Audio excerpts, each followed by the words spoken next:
The Overstood Human Podcast. Unfiltered dialogue, real solutions, no labels.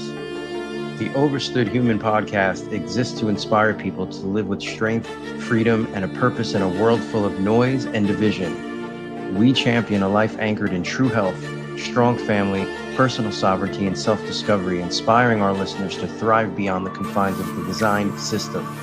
Our mission is to inspire you to break free from mediocrity, think independently, and live a life of meaning, resilience, and impact.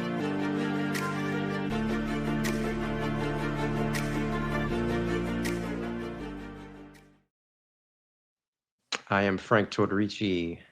And I'm Sarah Green, and this is the Overstood Human Podcast. Hello, Sarah. How are you? Today? Good. I'm How good. are you? I'm good.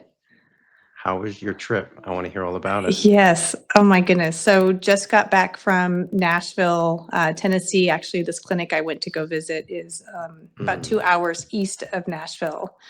God opens doors in ways that I can't even describe. And so I had the honor of meeting a couple of gentlemen who have started a clinic treating cancer patients in a kind of different approach than what I'm doing at my clinic.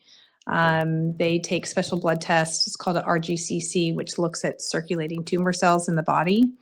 And then it comes up with the genetic makeup of these circulating tumor cells, and then they test it against a bunch of different drugs, chemotherapy, which they don't use, and then a bunch of nutraceuticals and repurposed medications. And so an example might be mistletoe or pine bark or ivermectin for sure, menbendazole, fenbendazole, looking at different pathways that these tumors have taken advantage of.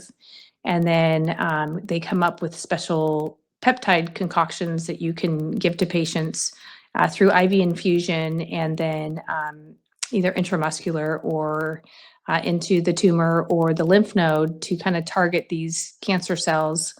And it's just fascinating, the science behind it.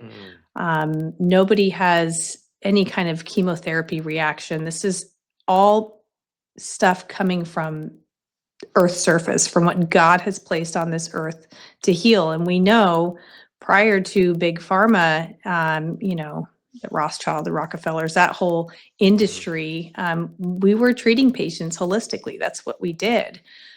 So getting back to the roots, literally the roots, and healing patients that way. So you drive up to this facility, it's 52 acres, it's gorgeous, it's on the Tennessee River, and you just feel the Holy Spirit there. Everyone's praying over you. We have different physicians, and we pray before we start. We pray for each patient. It's almost like a reunion. They come back once a month and everyone's checking in with everybody else. How are you doing? How's it going? And it's like a family. It was just, you sit there and you just look at these people kind of going through truly life or death situations and seeing the turnaround in their faith. Some non-believers now sitting there as they're getting their infusion, reading the Bible. And it just, you sit there and you go, this is what it's all about. It's glory to Jesus Christ. He's the one who saves, right? He uses us as his tools. He doesn't need us, but he utilizes that for his glory. And so to witness this amazing approach, completely different than the allopathic Western medicine world, with amazing results, and no real side effects, it was just, I haven't seen anything like it. And it's so amazing to see this and then hopefully be able to implement this in my practice as well, on top of what I'm already doing. Was truly a blessing, and met some lifelong friends. It was very fascinating. I bet. It's so refreshing to hear someone like yourself with the credentials you have, coming from the background you come from. And obviously there's the treatment side of it, but what you just said painted a picture of energy, spirituality, right? Like, yes. God, the non-physical. It's like you think of these people sitting in hospitals, right, at cancer treatment centers, Mm, hooked up to the IV, getting their chemo treatment, with the news probably blaring on the television there. And mhm. how do you heal in an environment like that, right? I mean, all you're doing is just buying some time in an environment like that. You're not it's impossible to heal in something like that. Forget the cut, poison, and burn approach, right? It's just like the Right. energetically, like what you just described, Yes. 52 acres, fresh air. There's probably Yeah. animals out there grazing, I mean, what? Clean Y- air, I mean, Yeah. Yeah, beautiful. It's a mind, yeah, body, and soul healing, right? So you yeah. can, a lot of these patients have had in their past, and who hasn't, but a traumatic event, Mm-hmm. whether it's a divorce, whether it's loss of Mm, a family member, loss of a loved one, loss of a spouse, a loss of a job, loss of a child. I mean, there's most of these patients have some sort of turning event that put them in a state of stress that their mm, bodies didn't. I mean, we have the most amazing bodies. God made us perfectly in his image, and we heal naturally. But when you have all these triggers, we already know our air is poison. We know our water is poison. Our food is poison. Our drugs are poison. Everything we do around us, it has a toxic effect. And then you have some sort of traumatic event that kind of sets the stage for this kind of snowball effect. And so if you heal somebody with what we're doing, and we're healing their body, and we don't fix what caused it, mm-hmm. um, you're gonna you're gonna have a relapse. So changing what you eat, getting, maybe you need to get out of a toxic relationship. Maybe you need to leave a toxic job. Maybe you need to move away from family. Maybe you need to do, whatever it is. But it is mind, body, and soul. And to see like doctors who are there praying over patients, um, it was amazing. I mean, the power of prayer is so palpable, and it heals. Mm-hmm. So it's almost hard to explain. And you see, like, I met some patients, it was their first time there. They really didn't know what to expect. Typically, patients will come 2 days a month. Some were there for 3 days, and you get your treatment 2 days in a row, and then you go Mm-hmm. home with stuff to do at home for a month, and then you'll come back and they'll reassess. But um, some walking in with just not really sure what to expect, and within a half hour they're chatting with other people there, and Yeah. the next day everyone's checking in with each other, and how are you doing and how are you feeling, and it becomes a family, and all these patients are experiencing some sort of life or death situation, and we can't forget about the caretakers, right? Mm-hmm. The patient gets the attention, and rightfully so, but we've got these caretakers, whether it's a spouse or a sibling or a friend or whatever, that are often get left behind. So just Mm-hmm. seeing, I mean, the dynamics was just, it was beautiful. That's It was amazing. beautiful. That's Yeah. amazing. Yeah. A little Yeah. cold, but Yeah. California Yeah. girl. Yeah. Yeah. Uh, I can relate but to that. I can yeah. relate to that. It's so crazy how I mean, you and I've talked about this so many times on camera and off camera. Just the propaganda, right? That has influenced medicine, right? Like Mhm. whatever happened to do no harm, right? Where the origin of this, where you look at the foundation that Hippocrates laid out, the founding father of medicine, right? I mean, Yeah. just the origins, the roots of medicine, and where it is now, and where it's Yeah. headed, like on a mainstream, from the mainstream path, like Yeah. it's headed down an even darker road, the mainstream path, right? But at the same time, as the darker road is expanding with the mainstream, there's opportunities like this in Tennessee, Mexico. As we know, there are different Mhm. types of places where there's, because of the darkness, so much more light is birthing itself, right? With opportunities and possibilities for people, and just the data, right? It's like, Mhm. even in the holistic world, because I've worked with practitioners in New York, in LA, where they had patients battling cancer. And of course, because the doctor, most people, when they go to a conventional doctor, as you know, they're getting treated and the doctor's just worried about cut, poison, burn, Yeah, right? Like that's all they know. that's all it is. And it's Mhm. like when I work with some of these patients, I'm just helping them make changes, right? Because basically what you just said, it's like something caused this.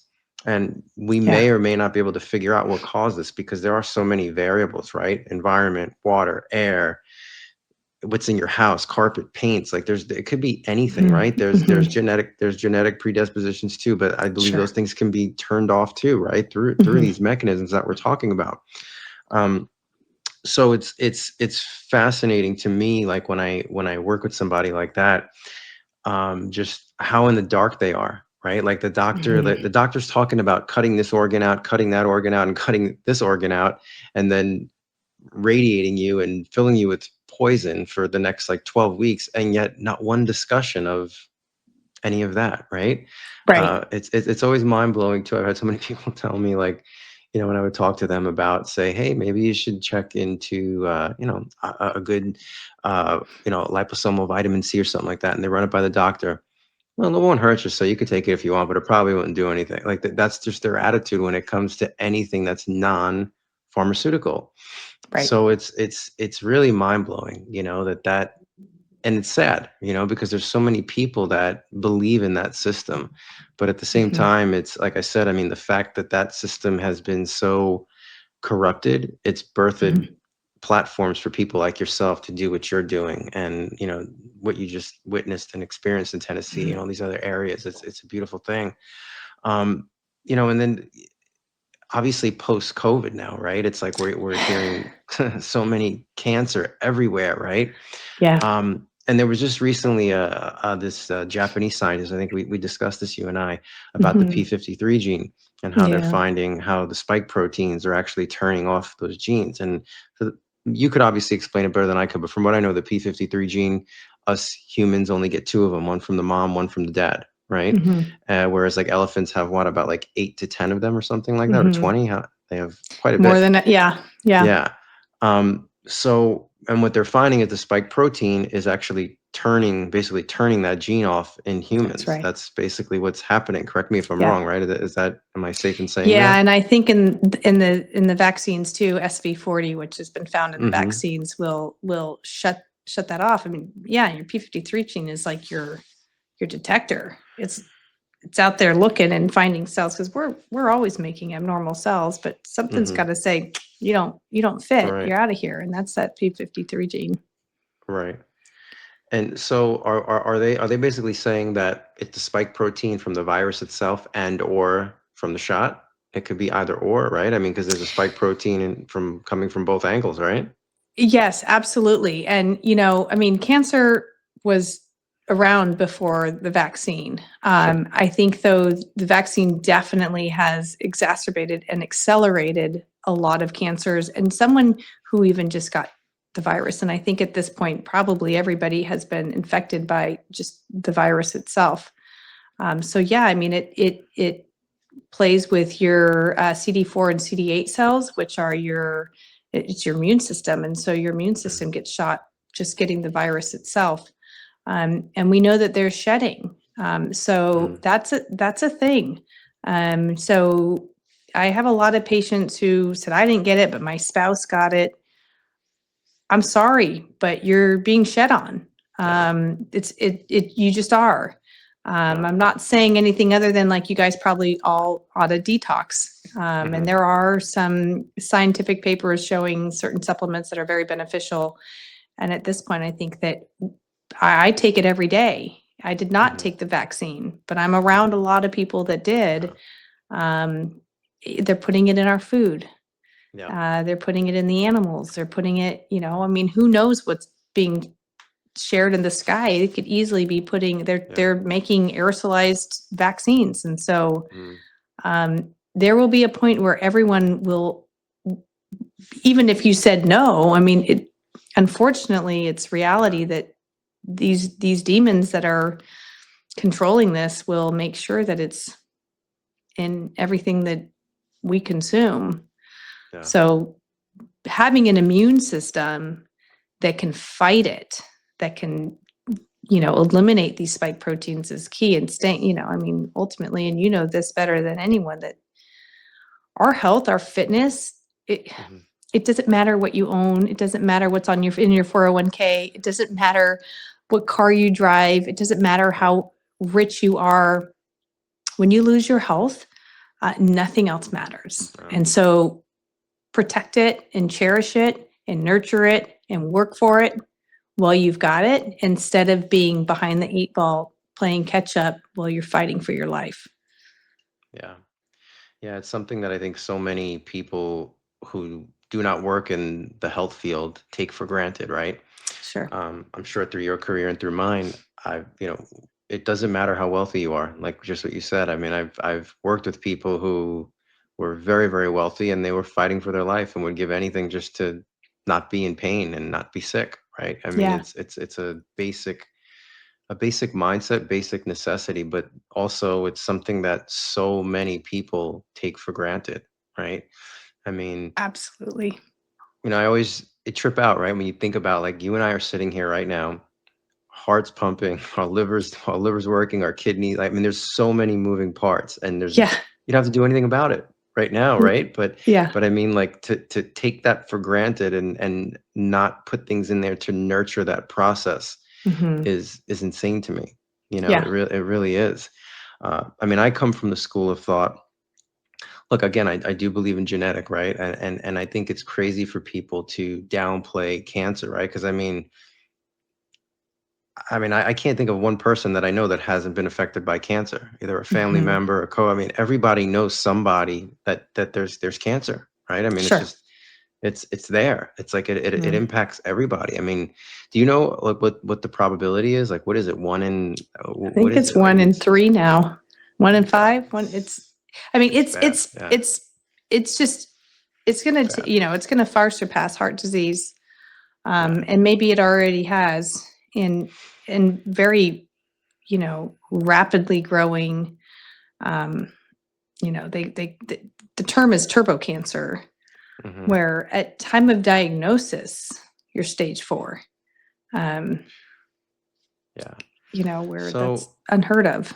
it is. And then again, I mean, everybody thought you were crazy, right? Like when you're like, when they went to 4G, then to 5G, and then you're questioning what's going on in the sky, Mhm.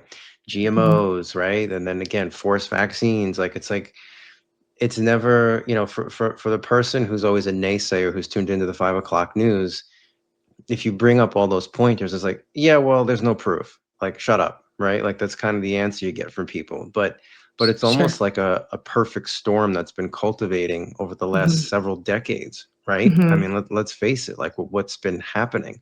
And now we're at a phase where I just did a video on that today about 3D printed meat because of that whole scandal Oh gosh. recently with the Campbell soup whistleblower, but then Yeah. diving deeper into this 3D printed meat, how they're doing it and what they're doing. And there's a company called Good. It's like an acronym, Good, Good Food or something like that. And they did like a soft launch of like a 3D printed chicken, and it was at upscale restaurants in the US. So the main consumers of this are Singapore, US, and Israel. And Wow. yeah, and but I was like, wait, upscale restaurants? So they're gonna try passing this off? Are they I'm waiting for like the propaganda machine now to start passing that like this is what wealthy, like kind of like a caviar type thing. Like Mhm. where are they going with this? You know? But they're saying that the technology's not there yet to keep the cost down and to be able to pump it out. But it always comes back to the environment. In order to save the environment and do that, the greenhouse gases, this is the wave of the future now. This is where we're headed. So, Yeah. take all of that into consideration, the color Mhm. dyes, the GMOs, the pesticides, the atrazine, I mean, you name it. Like Mhm. there's so many environmental factors, but those environmental factors can then coincide with it being metabolic, right? I mean, Oh, so 100%. yeah, so I mean, you're the expert on this. I mean, what would you say? Like when somebody, if you were to debate somebody about cancer, like would you die on the hill and saying like this is a metabolic disease? Like 100%? Where are 100%, you on that? 100%. Yes, It is. absolutely. And there's overexpression of these genes that are supposed to be protecting you, but not. And so I want to get back real quick to lab grown Yeah. meat too. They actually use cancer cells to grow the meat because it's the fastest growing cell. And so what cell is going to replicate at a expedited rate? It's cancer. So you're eating cancer cells that are being reformulated in a lab. I mean, it's disgusting. And those are places like Costco. Those are your local grocery stores. They can put grass fed, and they could have fed that animal grass once, and it's now grass fed. You know, so there's a lot of terminology that you'll use where someone thinks that they're buying something healthy, organic. Well, organic what? Organic grains and corn and junk anyways. And how was the environment of these animals? So yeah, all those things play a role, but it 100% is a metabolic disease. I have yet to find a patient who comes to me with a diagnosis of cancer, and I get a pretty significant set of labs. I'm going to be incorporating even more soon. And all of them, their inflammatory markers are through the roof, every single one of them. And so, you know, I have yet, and my patients have yet to have an oncologist tell them that what they eat is important. In fact, one of my patients told me that their oncologist said, you know, what you ate prior to your diagnosis is important, but now since your diagnosis, it doesn't matter. I mean, I don't understand. You're fighting for your life, so you should have made that change prior. But what? I mean, it just doesn't make any sense. If there's a fire in my house, I could pour gasoline on it. Yeah, you might as well, right? Good. It's crazy. And then if you look at, you know, if you were to go into an infusion center where people are getting chemo, soda and cookies and cake and, you know, just all of these horrible foods. So let me put poison in your IV while you put poison in your mouth. I mean, you're guaranteeing this patient until they succumb to their disease, because there's no way that that patient is going to get better. You have to starve these tumors, and they're tricky. And sometimes you have to, you know, change your plan, change your, you know, often I start with, here's what we're going to do, but don't be surprised if this isn't how we end it, right? Because these cancer cells are going to mutate and change and fluctuate. But I talked to a patient yesterday. It's just, you try to get in the mindset of an oncologist, and no offense to oncologists, but total offense to oncologists. I'm sorry, guys. You know, but they'll, you know, because I think at this point, most of them have at least had one patient come to them and say, well, what do you think about ivermectin and fenbendazole or mebendazole? I think at this point, it's out there enough. It's all over social media. Florida is doing their own clinical trials. I mean, I think enough people who have researched it, have heard about it, and probably spoken to their oncologist. So at this point, I think oncologists are not new to someone asking them. And oftentimes they'll say, oh, well, you know, gosh, those are liver toxic drugs. And so I really wouldn't want you to be on it because it could ruin your liver. And you're going, really okay, yes.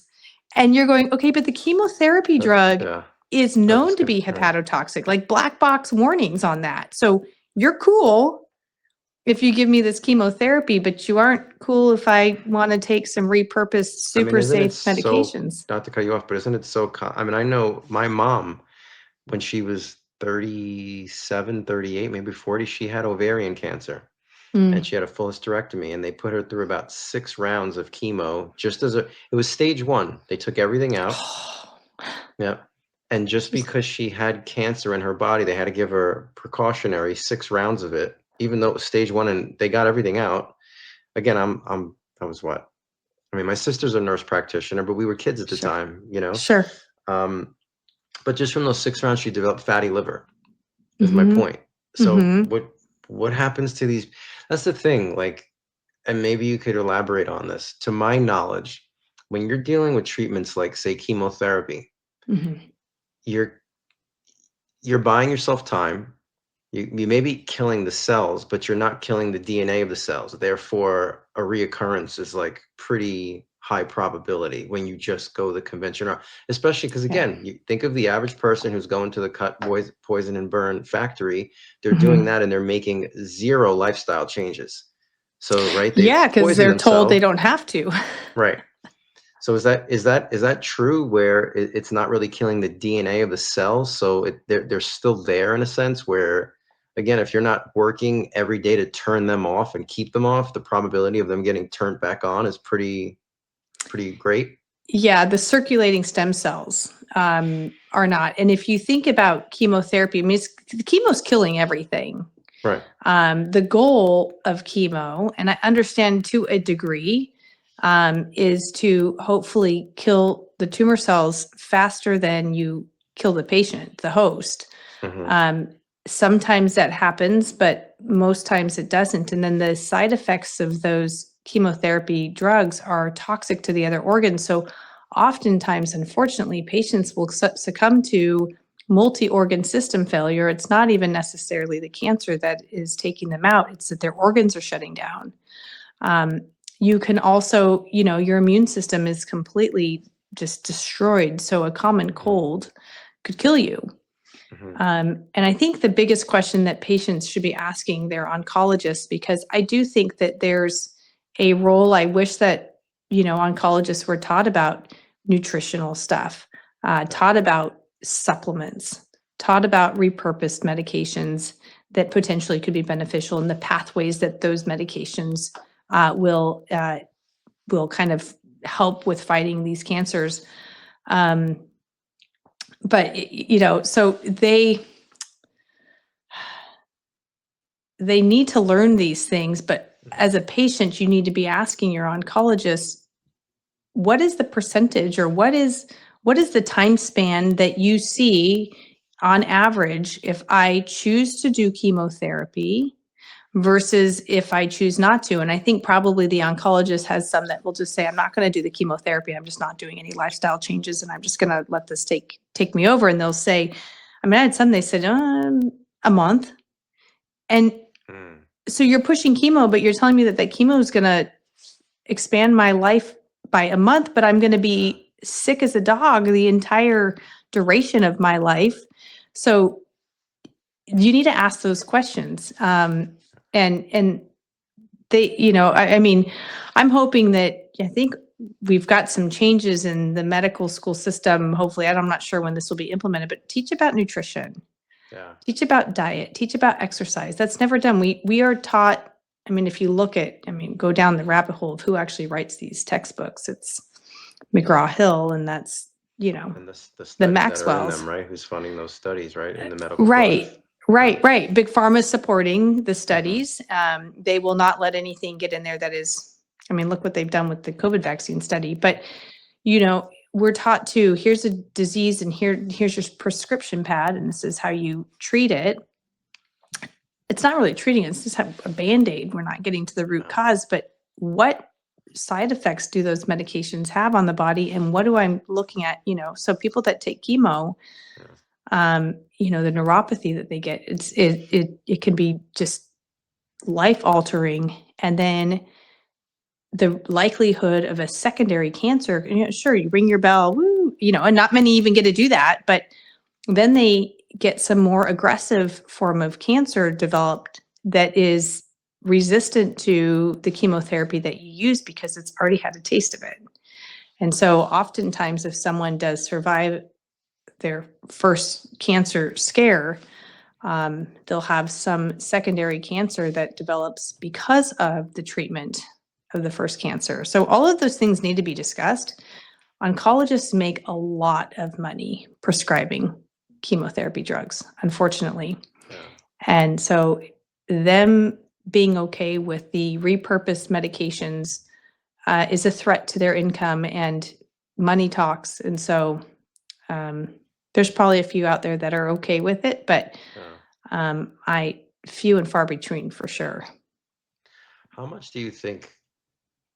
Because it's almost like a zombie movie, right? When you think of, like, if you just Yeah. close your eyes and try to visualize the patient in the office, the doctor standing there with the board and, like, talking to the patient, and like what you just said, if you're telling a patient, oh yeah, this will buy you another month, how much of that is that doctor in that position that's saying that? How aware are they of like even what they're saying? Are they so like, is it like robotic in the sense of like, because it stems from this undeniable trust in the system that like I went to medical school, and what is it, right? It's like a zombie movie. Like it makes no sense. Yeah. And like and these, again, medical professionals are smart people, like, I mean, they're to do that, there's a level of education that the average person is not capable of. So how do you, as an educated individual who's passionate about health, in that moment, how are you not able to like step outside of that scenario and just be like, this doesn't make any sense? Like it's Mm. like, I'm on autopilot drug seller for like the drug Mhm. companies, and like it's like a puppeteer, right? I can't, I mean, Yeah. it's wild to me. It's just a wild concept to how it unfolds, in those situations, and Mhm. and the common sense stuff is so Mhm. overlooked. It's not even mentioned. It's not even No, mentioned. no. And And it's hard to, I mean, it's a lot of education. It's a lot of memorization.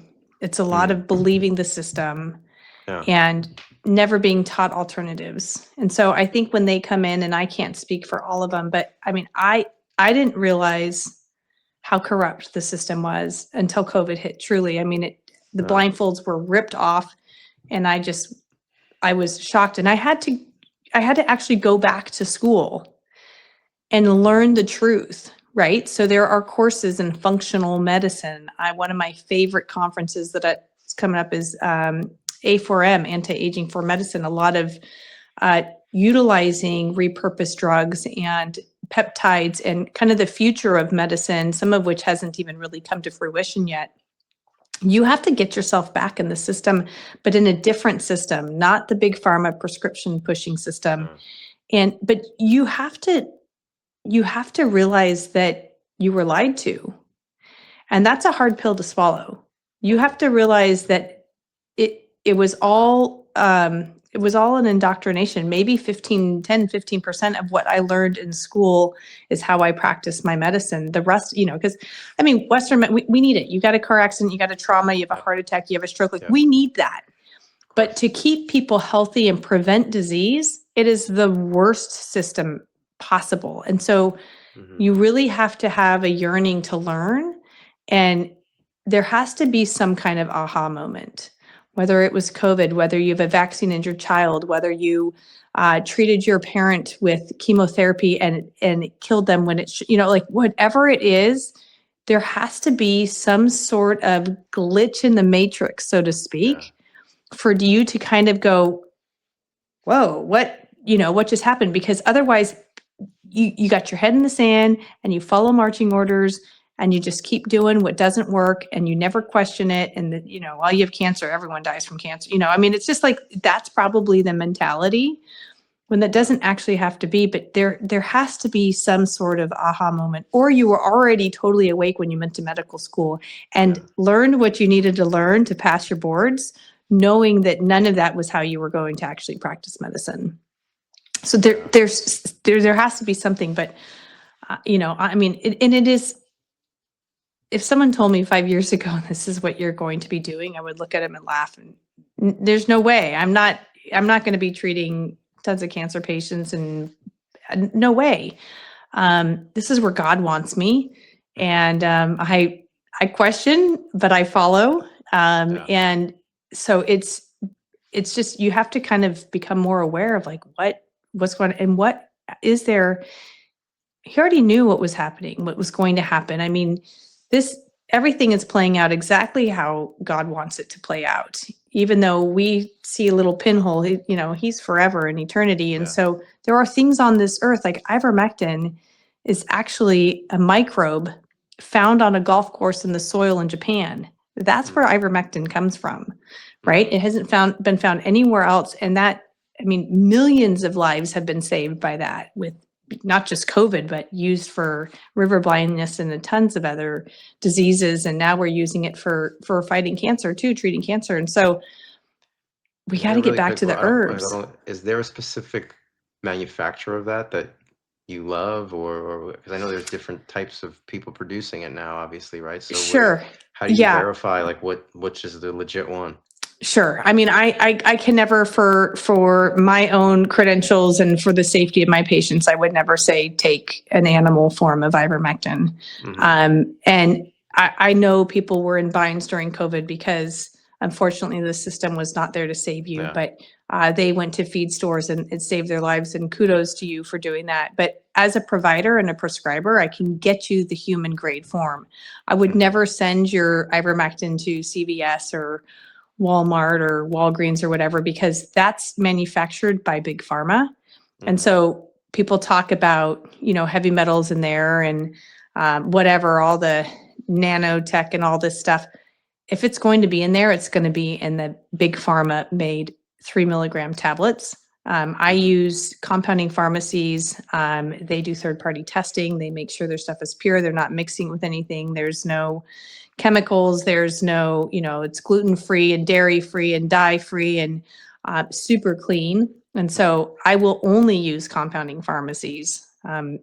So I know my source is clean and pure, and every batch they get, they pay out of pocket third-party testing before they will even compound it. So you want to get it from a compounding pharmacy, and ask those questions. If you're wondering, is the compounding pharmacy that I'm being prescribed to adding anything in there? Because there's all kinds of stuff on the internet. Call them, ask them, and they'll tell you. And if there's any question, switch to a different compounding pharmacy. But so I won't write in a 3 milligram tablet. You've got to know your source. People get it from overseas, India. I don't know the quality. I'm not saying it's not good, but I don't think that they have the testing like we do here. So I won't, it's easy to get. You just have to have a provider that is willing to write for it. And then again, on again, this whole everything we're touching on is cancer. How much we say metabolic disease, right? And I think I know what you're going to say to this, but I'm going to ask you anyway. What's the link between parasites and cancer, would you say? Yeah, I think that there's a lot of debate on that, and several trusted sources that I love will have completely opposing theories behind it. So I think most people have parasites. I think that it's something that it's very hard to avoid. A lot of providers will say that's only in third world countries. So I don't know, does that mean if you go travel somewhere and you cross state lines or with a border that all of a sudden your parasites are no longer in you? That doesn't make any sense. And we know that animals have parasites. We treat our animals with antiparasitics. And so why wouldn't they transfer to us? So treating parasites, I think, is an important thing to do, because parasites are going to take away nutrients, cause inflammation, and wreak havoc on the body. So now you've got this inflammatory cascade. I do think that parasites on certain scans can probably look like a mass, can look like a lesion. And so is it interpreted as a cancer and you go down this cancer route? I don't know, but I know that there's no benefit that parasites have. Is it the culprit? I don't have enough evidence to say that that's it, but I do think that it can lead, it can set you up for that. Right. So I'm a big cleanser. Right. Well, hey, you just took, man. I was just going to lead into that. That was my next topic. Doing what I do as an FDN, one of the core principles that I drive home with everybody, because again, when I work with people, I don't really care about their symptoms, because again, I'm not a doctor, so I'm not diagnosing anything. But when it comes to helping them bring their body to a place of balance, kind of take the same, it's not a one size fits all. Obviously, I'm going to help tweak things for that person. I want to meet them where they're at, try to make it sensible and attainable for them in that moment. But I also, there's some core foundational things for me that I think every human being should be experiencing. And Sure. cleansing is the first and pretty much like a baseline level I think every person needs to do, no matter what you're dealing with, how old you are, what you're trying to Mhm. accomplish. And for me, the ultimate cleansing is fasting.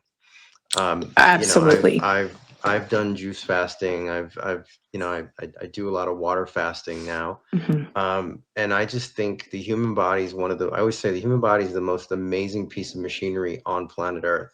It Mhm. can do so many miraculous things. Mhm. And as we know, right, it's like when you're fasting, you're giving your body the ability to process and push out toxicity, stuff stored in the Mhm. fat cells. Your organs are getting a break from having to digest and break down anything, right? Therefore, healing takes Yeah. place. Yep. And then even when you go into the deeper waters of fasting, when you do hit autophagy and cell rejuvenation, etc., what are you doing? You're reducing inflammation, right? Yeah. So back to what you're saying about cancer, inflammatory, your patients are inflamed. You're seeing as a common denominator.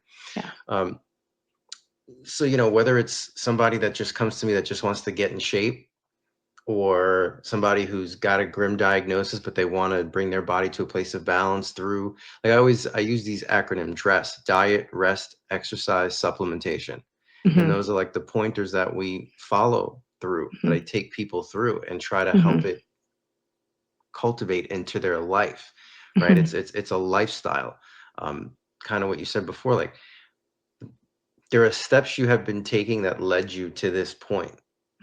And if you continue those same steps, you're going Yeah. to continue to get those same results, right? I mean, Yeah. so if it's Yeah. an aesthetic thing and you're overweight, you're going to continue to gain weight. If you're Yeah. constantly getting sick, you'll keep getting sick. Yeah. If you have cancer, there's no way you can possibly heal if you're still doing everything that you've done pre-diagnosis. It's just 2 plus 2 is 4, right? Like Yeah. we're not, I mean, come on, right? Very Um, true. so touch on that a little bit, because there's so many mixed things too about fasting. And again, Mm. you look at Hippocrates. I mean, this is like Mhm. ancient Greece. This is where this originates from. Also the Mhm. concept of let food be thy medicine, medicine be thy food. But there's Mhm. so many miracles that take place in fasting. And the reason Oh, why yeah. I always go back to fasting is because in all my years of doing this, everyone gets caught up in like, what can I take? What kind of cleanse can I do? Like those are always on my intake calls. What can I take? Well, like, I heard about this cleanse. Like, can I do that? Like, you think that's good? And my answer is like, it's good, but it's only good if you've made those changes. If you haven't made those Mhm. changes, what is a 7-day juice fast really going to do for you if on day 8 you you go to a drive-through and get a burger and fries because you feel like you've earned it? Yeah. I mean, what Yeah, is that? and we do that. Yeah, I mean, we have this mentality, like, and I had a patient today, he said, "I was doing really, really good, so I celebrated." Maybe a little too much, and I'm like, "Okay, so you mean you just ate a bunch of junk until you felt sick again?"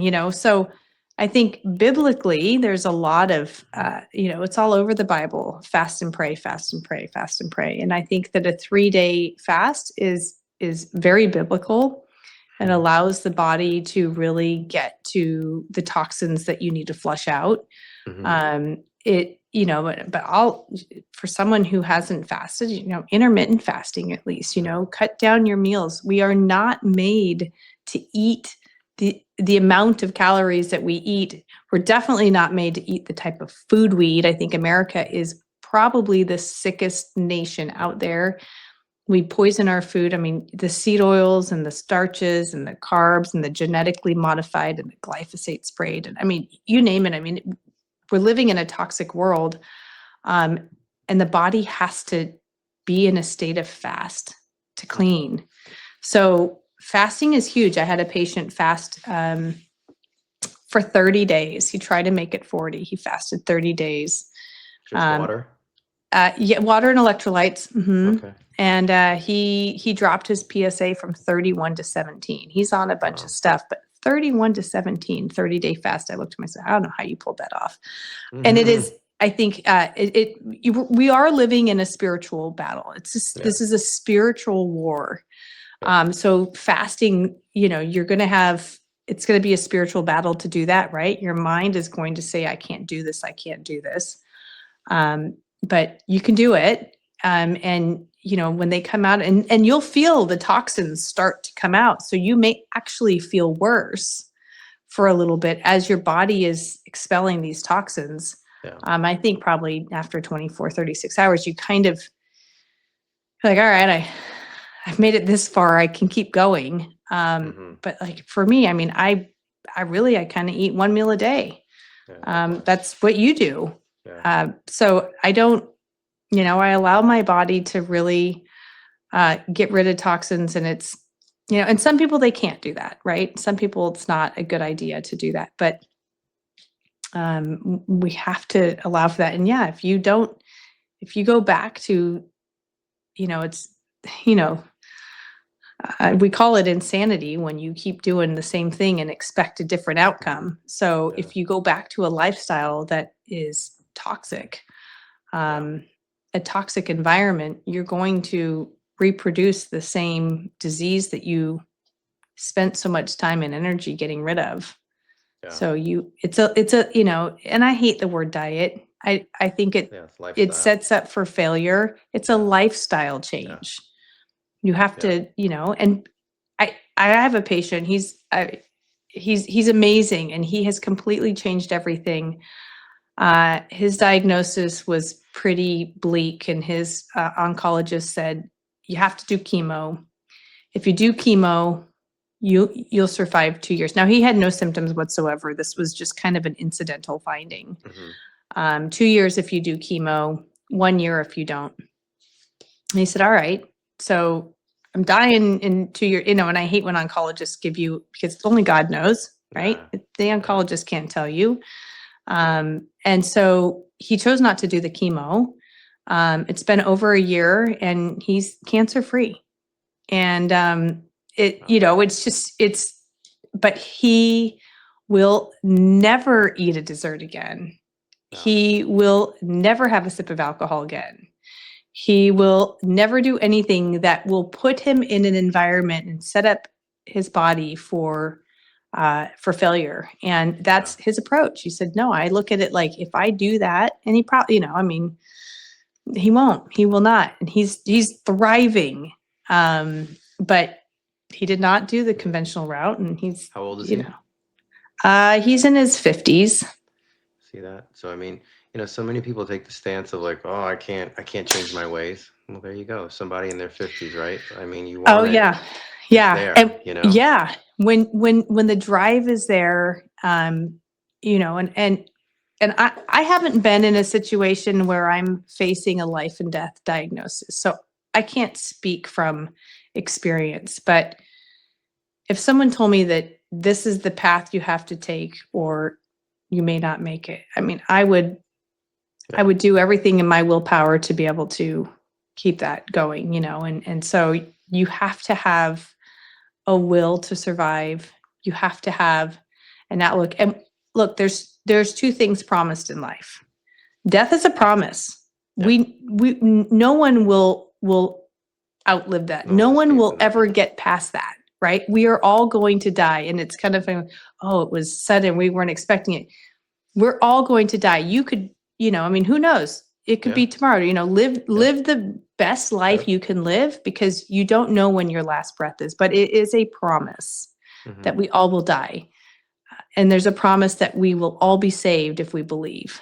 And those are the two promises in life. People go, what about taxes? No, you don't have to do that, right? I'm not saying don't pay your taxes, you'll go to jail, but it's not, there's two things guaranteed.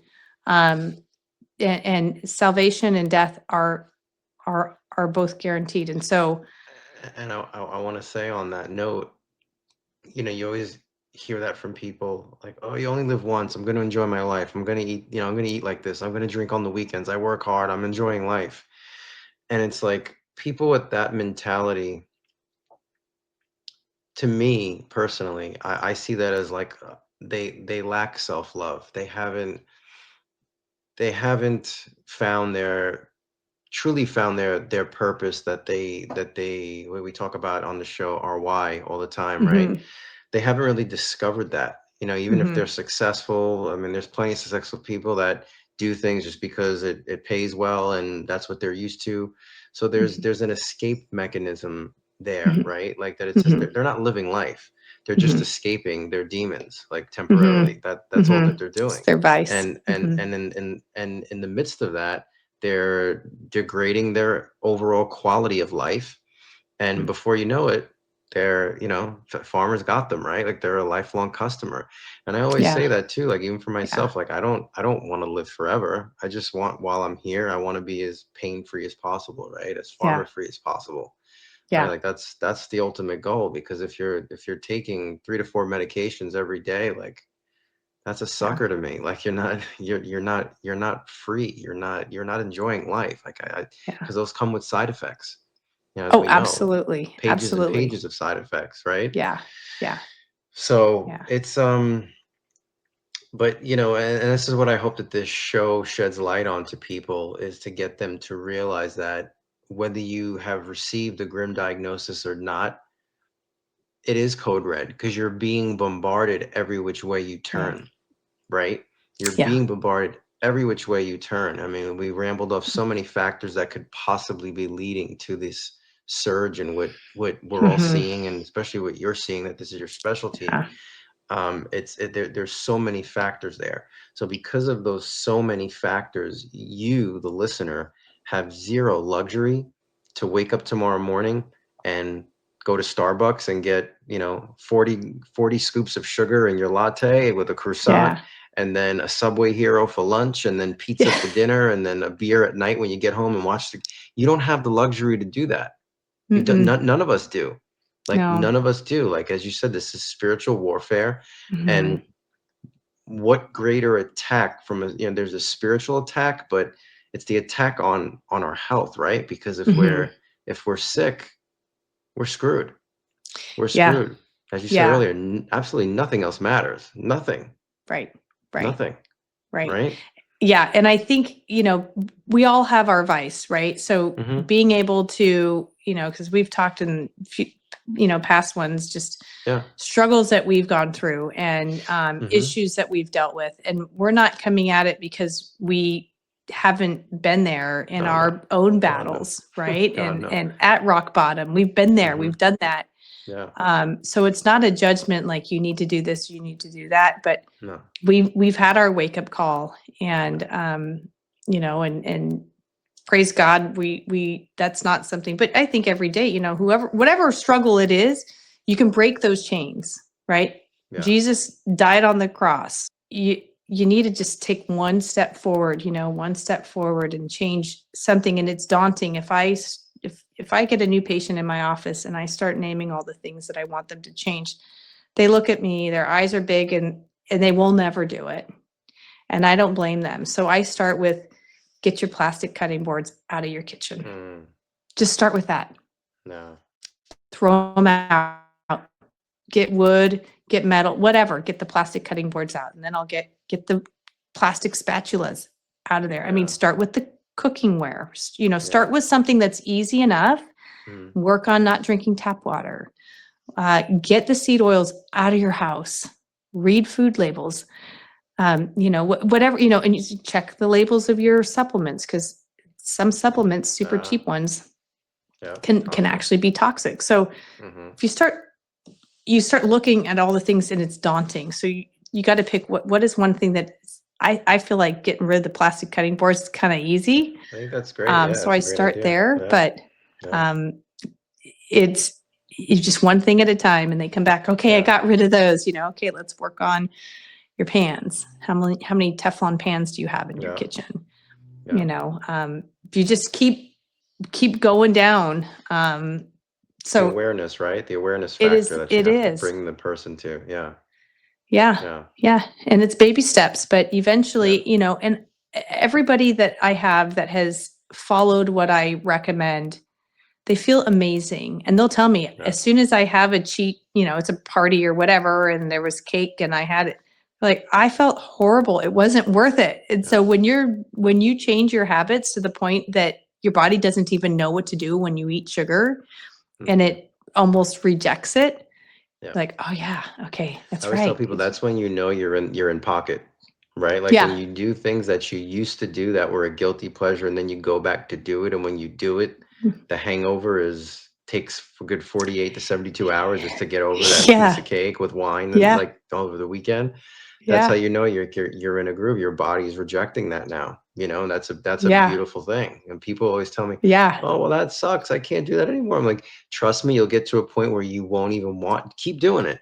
But eventually you'll get to a point where Yeah. you're not going to want to do it anymore. And that's what happens to anybody that can marry themselves to the why and stick through the Yeah. ups and downs of it. Eventually we all get to that place. I did, you did, our clients do. Yeah. Like that's what happens, right? We Yeah. always get to Yeah. that place. I Yeah, can't remember my last dessert, but I had a funnel. I shared a funnel cake at the Mid-State Fair over the summer, and I was sick for 3 or 4 days, and I just, like, it wasn't even good. I mean, I look back, I'm like, oh my gosh, I felt so bad. I'm like, Yeah. never. It smells so good, right? The whole fair smells like funnel cake, and I'm like, I'll share it. Oh Yeah. my! It was for Yeah. days. So I you know felt what you've been horrible. doing. You've been doing everything right, or else your body wouldn't know the difference, right? Yeah, It's the it same just thing feels with horrible all the time. exercise, Yeah, right? I think we've sure. said this too before, right? Like it's like most people when they start, they're asking, so what days can I take off from working out? I can't wait for my day off. If you when you get to a point where you miss a day and you're like, oh my God, I feel like crap. Like now like what you've been doing has really been paying off dividends. Like you're in Yeah, there's a pattern here. Look, we're all in patterns. Like I tell people too when it yeah, goes back true. to the topic of fasting. Well, I'm hungry all Yeah, the time. You're not hungry all the time. You're programmed. Like you don't have to yeah, eat every 2 to 3 hours. You're not hungry. Like I promise you're not hungry. You're fine.